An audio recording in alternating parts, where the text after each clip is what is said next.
വിശുദ്ധ മർക്കോസിന്റെ സുവിശേഷം 13-ാം അധ്യായം 9 മുതൽ 13 വരെയുള്ള തിരുവചനങ്ങൾ. വേദനകളുടെ ആരംഭം. അവർ നിങ്ങളെ ന്യായാധിപ സംഘങ്ങൾക്ക് ഏൽപ്പിച്ചു കൊടുക്കും. സിനഗോഗുകളിൽ വെച്ച് നിങ്ങളെ പ്രഹരിക്കും. ദേശാധിപതികളുടെയും രാജാക്കന്മാരുടെയും മുൻപാകെ എനിക്ക് സാക്ഷ്യം നൽകാൻ നിങ്ങൾ നിൽക്കും. എന്നാൽ ആദ്യം എല്ലാ ജനതകളോടും സുവിശേഷം പ്രസംഗിക്കപ്പെടേണ്ടിയിരിക്കുന്നു. അവർ നിങ്ങളെ ഏൽപ്പിച്ചു കൊടുക്കുവാൻ കൊണ്ടുപോകുമ്പോൾ എന്തു പറയണമെന്ന് വിചാരിച്ച് ഉത്കണ്ഠാകുലരാകേണ്ട. ആ സമയത്ത് നിങ്ങൾക്ക് ലഭിക്കുന്നതെന്തോ അത് സംസാരിക്കുവിൻ. നിങ്ങളല്ല, പരിശുദ്ധാത്മാവായിരിക്കും സംസാരിക്കുക.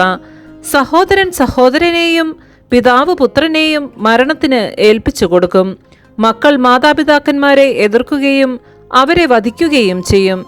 എന്റെ നാമത്തെ പ്രതി നിങ്ങളെ എല്ലാവരും ദ്വേഷിക്കും. അവസാനം വരെ സഹിച്ചു നിൽക്കുന്നവൻ രക്ഷ പ്രാപിക്കും.